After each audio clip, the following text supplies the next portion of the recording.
Bonjour à tous, bienvenue dans cette critique de Star Wars 8, The Last Jedi, le 8ème film à nous raconter les histoires de la famille Skywalker.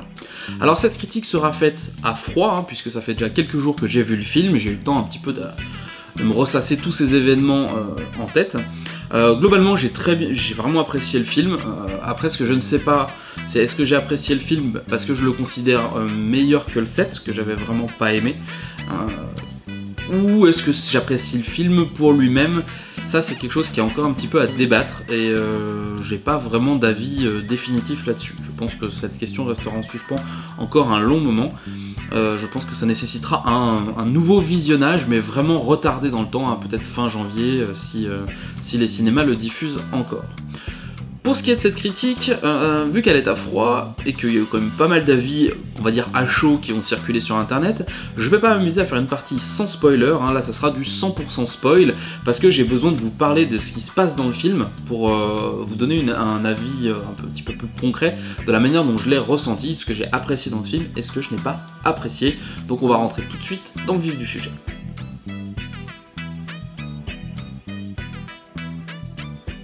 J'ai pas grand chose à dire sur le scénario, je veux dire, il se situe tout de suite après les péripéties du 7, on prend quelques secondes après. Donc du coup, on a Rey qui va donner le sabre à Luke et qui va poursuivre un petit peu sa formation, entre guillemets de Jedi, et on a la Résistance qui essaie de se barrer depuis que le Premier Ordre l'a trouvé, et va essayer de lui défoncer la tronche. La seule chose que je pourrais reprocher vraiment au scénario, c'est qu'il prend parfois beaucoup de détours pour pas grand chose, et il a un problème de temporalité, c'est exactement le même problème qu'il y avait dans le 7, on ne sait pas en combien de temps se passe le film. C'est-à-dire qu'on a une partie sur la Résistance qui nous raconte que globalement, ils disent à peu près qu'ils ont fait un saut de, je crois, 30 minutes en hyperespace, ou quelque chose comme ça, enfin même à la rigueur quelques heures en hyperespace, et qu'une fois ça, ils sont retrouvés par le First Order, qui se met à les canarder tout de suite, et là ils découvrent que globalement ça sert à rien de sauter en hyperespace, puisque du coup ils vont épuiser leur réserve de carburant, et que globalement il leur reste quelques heures de carburant. C'est pas quelque chose qui est extrêmement développé, ils nous disent quelques heures de carburant, je crois qu'ils disent à un moment donné, ils disent 6 heures de carburant, c'est quelque chose comme ça, donc ce qui nous fait penser que quand même le résultat, c'est que l'action de la Résistance se situe sur quelques heures, voire un jour ou deux, mais à contrario, on a plus l'impression que le temps passe dans la formation avec Rey. On voit, elle passe à peu près 2 ou peut-être 3 nuits sur Ahch-To, ce que je trouve extrêmement court pour une formation de Jedi. Avec Luke, on avait beaucoup plus cette impression sur Dagobah que la formation prenait du temps. On l'avait vu à la rencontre de Yoda, puis on l'avait vu où il faisait des exercices. On se doutait bien que c'était pas le même jour, qu'il répétait, il faisait plein d'exercices. Donc c'est pas une formation en un jour qu'il a vécu Luke. De la même manière, en parallèle de l'apprentissage de Luke, on avait toute l'histoire avec Han et Leia, qui passent plusieurs jours en hyperespace, dans l'espace, à essayer de se planquer, qui vont rejoindre Bespin, alors ça leur prend peut-être éventuellement quelques jours pour rejoindre Bespin, et qui passent là aussi quelques jours sur Bespin. Donc du coup, on a vraiment cette idée que le temps s'écoule en fait sur l'Empire contre-attaque, alors que là, pas vraiment, et je trouve que c'est assez dommage parce que on a l'impression que tout est fait très très vite, que tout est précipité, et c'est dommage, le film ne prend pas suffisamment son temps, alors que on aurait pu faire en sorte de pas forcément reprendre tout de suite après l'épisode 7. Il y avait d'autres manières de continuer, après c'est une manière tout à fait logique de continuer, mais il y avait d'autres manières si on voulait pas rentrer dans ce délire d'avoir un film extrêmement rapide, avec une action extrêmement rapide. Voilà. Côté apprentissage de Rey, pareil, là, il y a quelques trucs qui m'ont un peu surpris. Alors, on a toujours ce parallèle avec l'apprentissage de Luke sur Dagobah, notamment cette fameuse grotte sombre qu'elle arrive à percevoir. Elle va s'y rendre d'ailleurs volontairement. Elle va essayer de voir dedans, puis elle va un peu tomber dedans. On voit pas l'intérêt de ce truc-là. Franchement, j'ai réfléchi, je me suis dit, qu'est-ce que ça peut apporter au personnage, au film, ou ne serait-ce qu'au spectateur. J'estime que une action ou un personnage peut être inutile genre un personnage peut être inutile à l'action, on en reviendra plus tard, mais il doit dans tous les cas apporter quelque chose au spectateur. Il faut que le spectateur ait vu quelque chose de plus que potentiellement le personnage n'a pas vu, ou que si l'action n'a pas évolué. Peut-être qu'à un moment donné, dans ce miroir, on aurait pu, nous, spectateurs, voir des formes se dessiner derrière Rey, qu'elle ne verrait pas. Donc comme s'il y avait quelque chose qui était enfoui en elle, et qu'elle se refusait de voir. Ce qui aurait très bien pu être rebondir sur l'histoire de ses parents ferrailleurs, qui l'ont un petit peu abandonné. Chose que je sais pas si c'est un mensonge de Snoke ou de Kylo, enfin on verra dans le 9 si c'est la vérité ou pas. Donc du coup, franchement, l'apprentissage de Rey, je le trouve vraiment pas top, d'autant plus que autant elle est très puissante dans la force, autant son apprentissage au sabre, quoi. T'as coupé des cailloux. Merde, quand je l'ai vu dans les trailers brandir son sabre, le secouer dans tous les sens, je me suis dit ça y est, on va avoir un entraînement au sabre, un vrai entraînement au sabre entre Luke et Rey, en fait, où Luke va apprendre à Rey à utiliser son sabre laser, ben là pas du tout. On a juste Rey qui fait des moulinets en l'air, on comprend pas trop pourquoi. Enfin, je veux dire, s'entraîner au sabre, c'est s'entraîner contre un adversaire réel. Je veux dire, on peut pas apprendre l'escrime, quelle que soit l'épée, quelle que soit l'arme, on peut pas apprendre l'escrime ou une technique de combat si on n'est pas mis en situation réelle. Et on peut pas dire que la situation qu'elle a vécue dans le set avec Kylo soit une situation réelle. Kylo était désavantagé parce qu'il était blessé, il y avait pas mal de choses là-dessus qui ont été dites, se disant qu'elle était plus forte ou moins forte, enfin bref, c'est pas le sujet. C'est pas un seul combat qui va faire d'elle un maître au sabre laser, donc j'attendais vraiment plus de son apprentissage, et ça m'a un petit peu déçu, surtout qu'il fait pas beaucoup évoluer le personnage. Elle en apprend un petit peu plus sur la force, elle a plus de facilité à l'utiliser, mais ça reste quand même très léger, très léger. Et ben, en parallèle de cet apprentissage, d'ailleurs, on a l'histoire entre Kylo et Rey, en fait, cette connexion créée par Snoke, que je trouve très intéressante, parce qu'elle a le mérite, en fait, de rapprocher les deux personnages qui sont, du coup, au final, ennemis. Avec cet ultime espoir, après avoir défait les gardes de Snoke, de se dire, tu peux me rejoindre. Chacun a ce discours-là, c'est rejoins-moi. Tes parents sont des ferrailleurs, ils t'ont abandonné, laisse tomber la lumière, rejoins-moi du côté obscur. Et à l'inverse, Rey, elle fait non, c'est toi, tu t'es détourné de la lumière, reviens-y. T'es pas complètement foutu, reviens-y. Et je trouve que c'est très intéressant d'avoir créé ça. Par contre, pourquoi Snoke l'a fait ? Je comprends pas. Pourquoi Snoke a fait ça ? Je veux dire, lui, l'objectif de Snoke, c'est de buter Skywalker. C'est son seul objectif. Rey, je comprends pas ce qu'il lui veut. Il ne s'exprime pas là-dessus. Et il veut buter Skywalker, mais on sait toujours pas pourquoi. Est-ce que c'est parce que Skywalker représente le seul danger de la galaxie ? Auquel cas, du coup, il devrait vouloir buter Rey également. Il y a quelque chose... les motivations de Snoke et même du First Order de manière générale sont assez mal amenées. Donc ça, c'est un petit peu problématique, je trouve, parce que on n'est pas... on a l'impression de voir quelque chose qui se passe, mais on n'en perçoit pas l'utilité.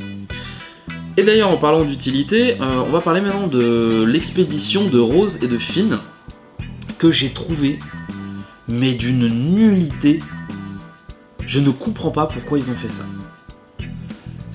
Tout est amené par le délire de Poe, de se dire Holdo c'est une traîtresse, ou du coup elle veut pas, elle nous mène dans un piège, donc du coup on va faire un truc en parallèle. Ça a aucun intérêt. En fait, pourquoi ils ont fait ça ? C'est parce que si Holdo dévoilait son plan, il y avait potentiellement un risque qu'il y ait une taupe. Je veux dire, après tout, ils étaient pour chasser, mais ils savaient pas pourquoi. Et plutôt que de dire à Holdo, voilà pourquoi on est pour chasser, hein, on le sait, et potentiellement Holdo aurait pu dire, écoutez, allez-y, faites une tentative, hein, peut-être que du coup ça va réussir. Nous en parallèle, on a un autre plan, on a un plan de secours. Non, les personnages ont décidé à ce moment-là, la Résistance, ça a été un foutoir sans nom, parce que la Résistance a décidé de faire plein de trucs chacun de son côté, sans jamais se concerter. Il y avait deux problèmes principaux, à mon sens, c'est que premièrement, si Holdo dit ce qui se passe à Poe, que Poe est pas d'accord et qu'il mène son action, ça fait de Poe un connard. Parce que du coup, c'est en gros, elle a un plan, mais tu la laisses pas mettre en œuvre le plan. Pourtant, c'est ta supérieure. De la même manière, on dit ouais mais pourquoi Holdo n'a pas expliqué le plan à Poe? Bah parce que Poe c'est un soldat. C'est pas un capitaine. D'ailleurs c'est un capitaine, mais c'est pas un haut gradé. C'est une amirale. À la guerre, hein, parce que c'est clairement ça, c'est une armée. À la guerre, les décisions des généraux ou des amiraux sont exécutées par les soldats. Donc ils disent aux soldats, vous allez faire cette action. On va pas vous expliquer pourquoi, on va pas passer 8 ans à vous expliquer pourquoi, c'est nous qui maîtrisons la stratégie, c'est nous qui maîtrisons le plan. Vous allez faire ça dans votre coin, il y a d'autres gens qui vont faire des trucs dans le coin, et tous ensemble, on va y arriver. Là, le problème, c'est que personne n'arrive à rien. Parce que personne se concerte, personne ne discute. On a Holdo qui est plutôt correcte hein, dans ses bottes. Elle dit clairement, elle reconnaît que Poe c'est un peu une tête brûlée. C'est pour ça qu'elle le fout pas au fer. D'ailleurs, elle devrait le foutre en tôle, voire même le balancer dans le vide spatial parce que le mec a quand même fait une mutinerie à bord d'un vaisseau. Hein. Mais bon, c'est un héros, c'est le meilleur pilote de l'Alliance, donc non, on va le laisser faire. Le mec, quand même dans le même film, hein, il crée une mutinerie.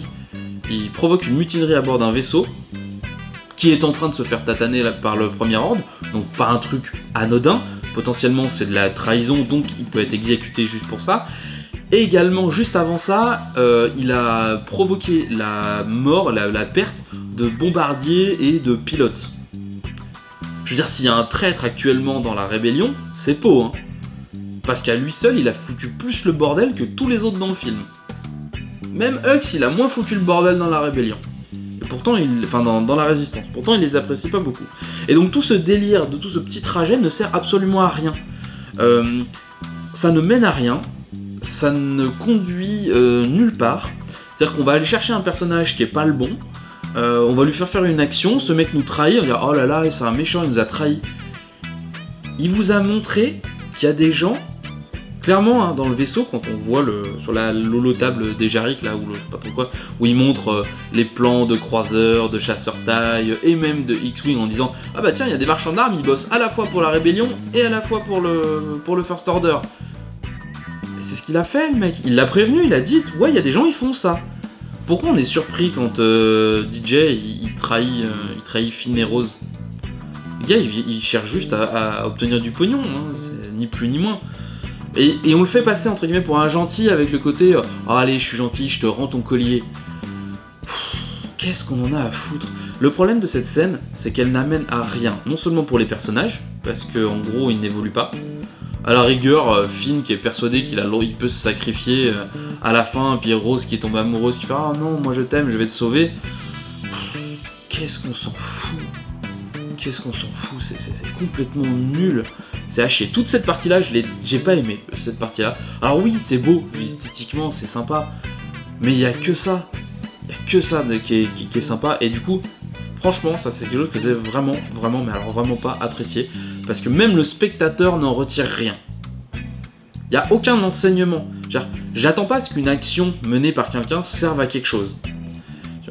Par exemple, typiquement, l'action de Poe, la mutinerie de Poe, et derrière la révélation de dire t'as essayé de te mutiner mais regarde ce qu'on nous on avait prévu, c'est se dire ah oui effectivement j'avais pas toutes les clés en main, elle nous a pas trahi, c'est juste que elle dévoilait un autre plan, elle cherchait un autre plan. Donc peut-être qu'à ce moment là le personnage il faut être peut-être plus mature, pas juste essayer de jouer au héros, de jouer au casse-cou, un peu ce qu'il fait au début du film. C'est ce qu'il dit d'ailleurs à Leia, il dit oui mais ils sont morts en héros. On n'a plus besoin de héros, on a besoin de gens qui survivent pour mener le combat. Et c'est d'ailleurs le sujet de tout le film. Tous les héros sont décrédibilisés de façon à dire on n'a plus besoin de héros, c'est la mort de l'héroïsme, hein. C'est il faut juste survivre, il faut faire naître l'espoir chez les gens pour que les gens nous rejoignent, il faut juste survivre. C'est vraiment la clé du film, c'est la survie. Que ça soit la résistance face au First Order, et que ça soit Rey face à Kylo Ren, ou même à Snoke.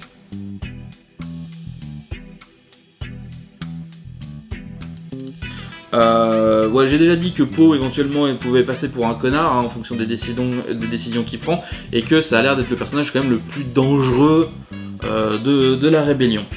Leia et la Force. J'ai pas compris cette action. Cette action est logique, puisqu'on nous dit que clairement les Skywalker ont une connexion toute particulière avec la Force. Anakin est l'élu, Luke est le nouvel espoir, ils ont protégé les enfants de Vador pour dire qu'un jour ils pourraient les retourner contre Vador. Donc c'est pas déconnant, d'autant plus que Snoke dit clairement à Ben Solo, toi t'es un Skywalker, je t'ai pris pour ça, parce que t'es un Skywalker et qu'en gros tu pètes le feu dans la Force.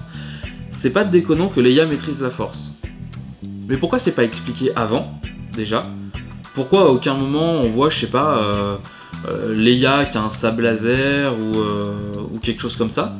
Ça aurait pu être expliqué, genre elle a quelques rudiments de Jedi. Je mets pas ça en parallèle avec l'univers étendu où elle a quelques rudiments dans la Force et elle utilise également un sable laser, mais modérément. Mais c'est quelque chose qui est un petit peu dommage, je pense que ça a été un petit peu bâclé pour une scène vraiment nulle. Et je pense que c'était le bon moment de tuer Leia.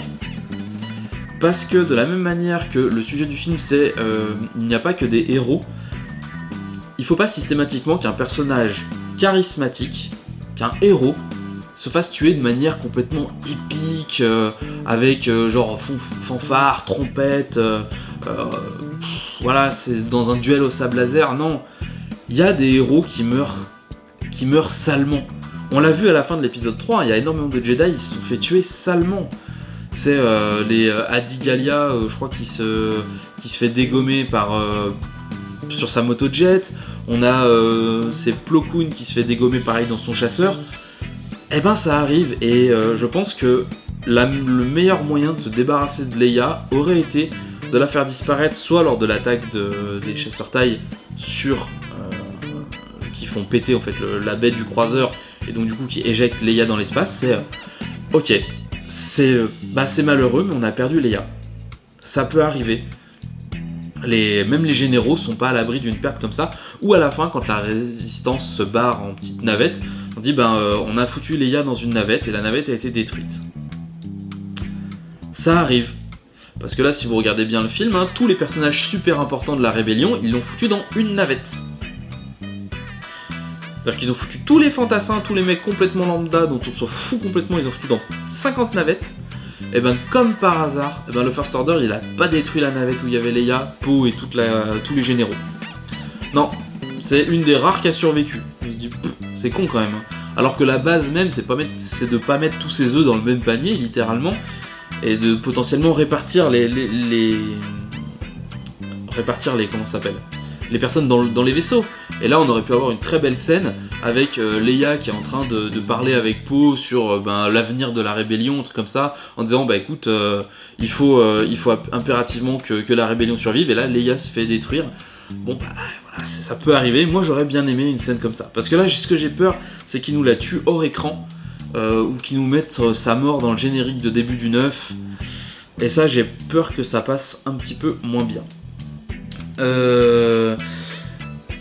Et voilà, et oui aussi pourquoi si Leia maîtrise la Force, parce que du coup c'est ce que je disais tout à l'heure, c'est Luke est poursuivi entre guillemets par Snoke, mais pourquoi Snoke poursuit pas Rey, et du coup si Leia est aussi puissante dans la Force, pourquoi il poursuit pas Leia?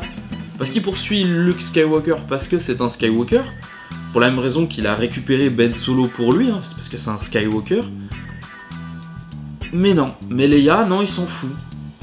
Du coup, le fait est qu'on a encore un utilisateur de la Force, présent, qui peut enseigner à Rey. Mais c'est pas, à mon sens, l'utilisateur de la Force le plus légitime. Ça aurait été intelligent de faire l'inverse, de dire, on sait pas où est Luke, Rey est puissante dans la Force, Leia va lui apprendre des rudiments. Ne serait-ce que dans le 7. Bon, elle se rend compte à la fin, mais... ne serait-ce que dans le 7, dire je vais t'apprendre quelques rudiments de la Force, que j'en sais peu par rapport à Luke, mais j'en sais un petit peu. Et derrière, on enchaîne avec l'épisode 8, où, on va dire l'enseignement de Rey par Luke sur Ahch-To, qui lui est beaucoup plus développé, beaucoup plus puissant dans la Force. Ça aurait été quelque chose d'intéressant.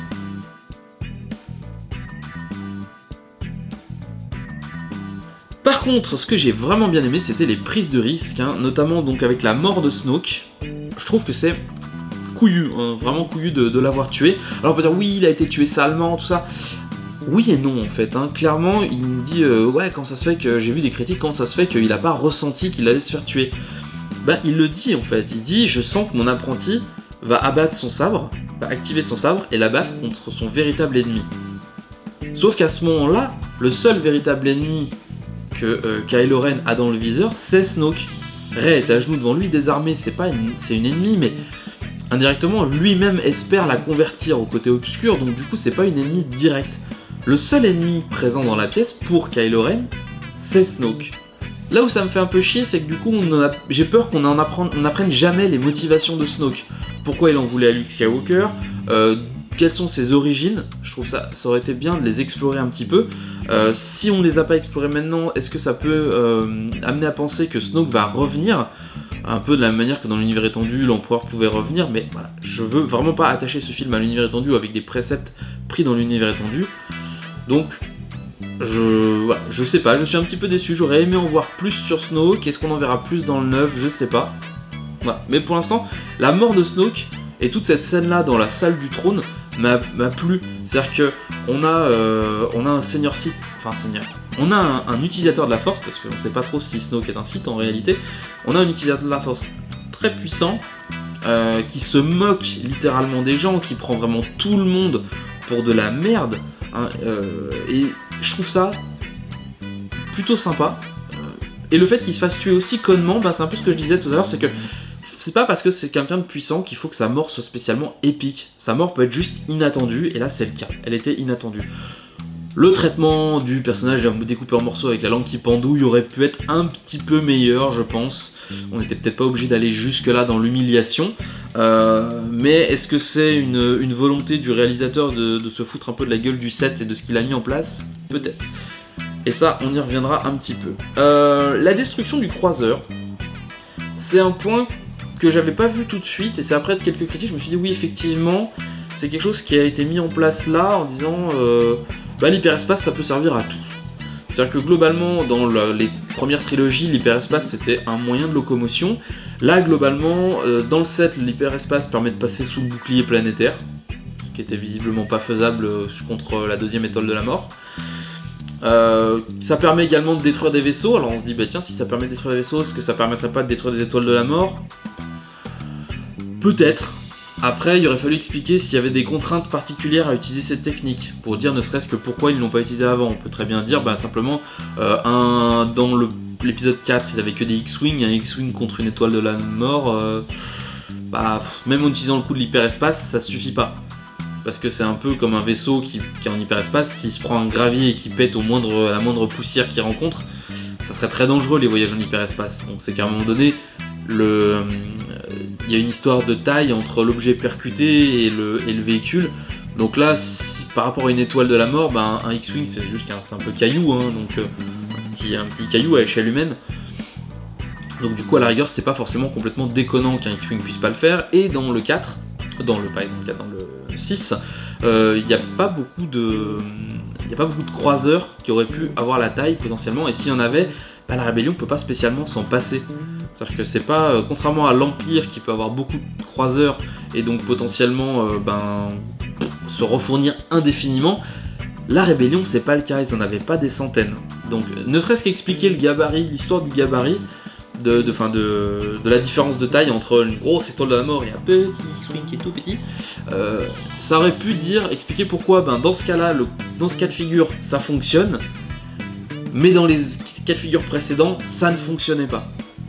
Voilà, ça aurait pu être intéressant de le spécifier, si ce n'est que la scène est absolument magnifique, avec un silence absolu dans la salle à ce moment-là, des flashs blancs, vraiment la mise en scène du film de manière générale, et moi je les trouve vraiment sympas. Il y a des plans très très esthétiques, notamment sur Crate à la fin, avec toute cette poussière rouge là soulevée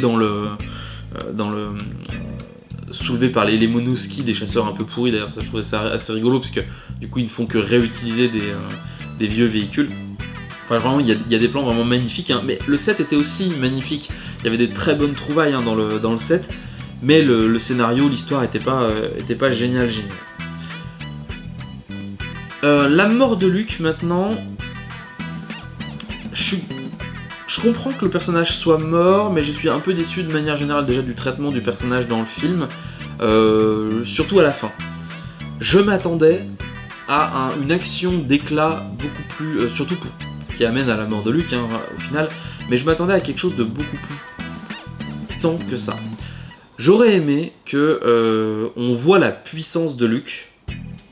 On voit en fait à quel point il était immensément puissant. Ne serait-ce que pour le mettre en balance avec Kylo Ren et Rey. Luke dit clairement que les 2 seules fois qu'il n'a vu que 2 personnes avec un aussi grand potentiel de force, c'était Kylo Ren, donc Ben Solo et Rey. Si derrière on a une... Pour l'instant on n'a pas vu grand chose, hein. Ils arrivent à faire des trucs sympas mais on n'a pas vu grand chose.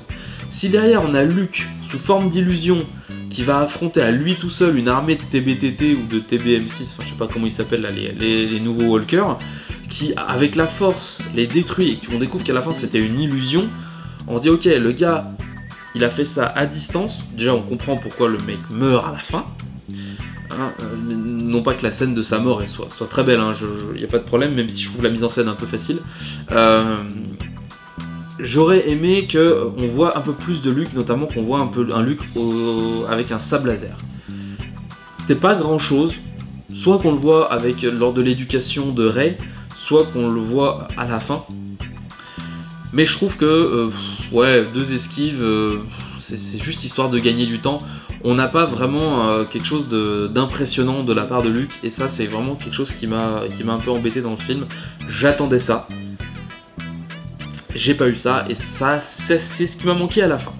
Pour la scène finale de sa mort, à un moment donné j'ai cru qu'ils allaient la tourner de manière un peu plus poétique que juste un simple fondu avec le personnage qui disparaît, puisqu'il y a une sorte de grosse bourrasque devant qui fait remonter sa toge sur lui. Il disparaît quasiment complètement, hein, masqué par sa robe de Jedi. Et à un moment donné je me suis dit c'est comme ça qu'ils vont le faire disparaître, on va avoir un nouveau coup de vent, la cape va passer devant lui, et quand elle va retomber, il sera plus là. J'aurais bien aimé que ça soit ça aurait été plus métaphorique, plus esthétique qu'un simple fondu. Après, c'est vraiment une question de mise en scène, voilà. Globalement, c'est à peu près tout. Sur le reste, j'ai apprécié le film, j'ai passé un bon moment, l'humour m'a pas spécialement dérangé, à certains moments si, comme Luke qui jette son sabre par-dessus, en mode rien à foutre. Non, si ce sable-là il s'en moque, il le rend à Rey, il dit je te le rends, tiens, je m'en fous, c'est pas mon problème. Là c'est vraiment le truc pour le gag, et j'ai pas trouvé ça très sympa. Qu'on amène des blagues, qu'on amène des trucs comme l'intense entraînement de Rey qui finit en petite chute comique avec la brouette qui se fait défoncer, pourquoi pas, moi ça me dérange pas. Je trouve ça rigolo, ça m'a esquissé un sourire, mais l'humour de manière générale m'a pas spécifiquement dérangé dans le film. Sauf un petit peu au début où on a Hux qui, d'ailleurs ce personnage est juste insupportable, c'est je veux parler au général Hug, mais non moi c'est Hux, non mais je veux parler au général Hug, ah non mais moi c'est Hux, c'est un chasseur, t'es le premier ordre, le premier truc que tu veux faire c'est tuer toute la résistance, dégomme-le, c'est juste, tuez-le tout de suite, coupez la communication et tuez-le, l'action n'a pas à se passer. Il y a beaucoup de défauts de mise en scène dans ce film, ce qui fait que je trouve que le film a énormément de défauts. Malgré tout, j'ai passé un bon moment. J'ai apprécié les dialogues entre Rey et Luke. La relation entre Kylo Ren et Rey, je trouve qu'elle fonctionne très bien. Sa sorte de dualité qu'on n'arrive pas vraiment à définir si... Il y a une relation qui s'est créée entre les deux, une relation qui a l'air d'être un petit peu solide parce qu'elle a été orchestrée par Snoke. Mais en même temps, est-ce que c'est une relation qui va être sentimentale? Est-ce que c'est une relation d'opposition? Est-ce qu'ils cherchent tous les deux à obtenir quelque chose de l'autre? Rey a considéré Luke comme étant Han Solo comme un père de substitution parce qu'elle avait perdu ses parents, parce que voilà, et elle l'a fait très vite. C'est un peu ce que lui reproche, je crois que c'est Kylo ou Snoke qui lui reproche ça, qui lui dit tu cherches des pères de substitution de partout. Et ben c'est pas déconnant qu'elle ait potentiellement cherché un frère de substitution auprès de Kylo Ren, auprès de la seule personne qui techniquement peut le comprendre, peut la comprendre. D'ailleurs ça me fait penser à la scène, tout le monde avait dit non mais c'est pas la même scène entre Kylo et Rey, parce que les éclairages c'est pas les mêmes, voilà, les couleurs, le mec avait fait toute une analyse de couleurs machin, ils sont pas dans la même salle. C'est télépathique. Ça montre la débilité d'essayer de décrypter les images d'un trailer. Là, ils ont vraiment banané tout le monde avec cette histoire des deux personnages qui arrivent à communiquer, à se voir l'un l'autre, mais pas dans le même environnement. Et ça, j'ai trouvé ça très intéressant, de la manière dont ça avait été présenté. J'ai aussi beaucoup apprécié toutes les justifications et toutes les petites piques que l'épisode 8 a fait à l'épisode 7, alors qui a non seulement permis de justifier les erreurs qui avaient été faites dans l'épisode 7, ou du moins les critiques qui avaient été faites au film, comme le fait que Rey était trop puissante par rapport à Kylo Ren, comme le fait que Hux était un petit peu juste un chiot qui aboyait un peu trop fort. Bah là c'est exactement ce que fait Snoke, qui dit voilà, Hux c'est un roquet, je le garde là parce qu'il est facilement manipulable. Il aboie très fort, donc les gens ont peur, mais il est très facilement manipulable. De la même manière qu'il critique Kylo Ren en disant tu t'es fait battre par une gamine qui avait jamais tenu un sabre de sa vie, c'est la honte.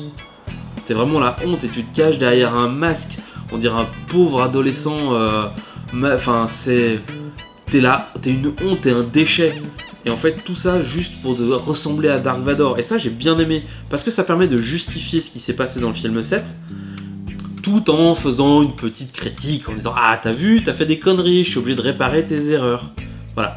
Donc, beaucoup de choses que j'ai trouvé très sympas dans ce film, énormément d'erreurs. D'ailleurs, je trouve qu'il y a plus de choses que je n'ai pas aimé dans le film que de choses que j'ai aimées, ce qui est un peu paradoxal par rapport au fait que j'ai apprécié le film, mais... c'est ce que je disais au début, c'est je ne sais pas si j'ai apprécié le film parce que je le considère comme étant meilleur que le 7, peut-être à cause de ces petites piques justement vis-à-vis du 7 qui essaye d'un peu de justifier, ou est-ce que j'ai apprécié le film en lui-même. Je pense qu'un deuxième visionnage sera très important pour ça, mais un deuxième visionnage tardif, de façon à ce que vraiment à ce moment-là, on puisse dire effectivement, avec tout ce qu'on sait maintenant sur le film, avec toute la manière dont on a toutes les théories, on va dire, de toutes les interprétations qu'on peut tirer du film, je parle plus interprétation que théorie d'ailleurs, et ben le revoir, je pense, ça sera un exercice intéressant, et peut-être qu'à ce moment-là, je vous ferai d'ailleurs une nouvelle review, soit en format audio pour le vieux podcast, soit en format vidéo, ou alors je ferai de toute façon à terme les formats audio se retrouveront de toute façon sur YouTube. Je vous remercie d'avoir suivi cette vidéo, je vous dis à très bientôt pour la prochaine vidéo des chroniques qui va sortir dans la semaine, et je vous souhaite de bonnes fêtes de fin d'année puisque je pense qu'on ne se reverra pas d'ici là, donc à janvier, ciao.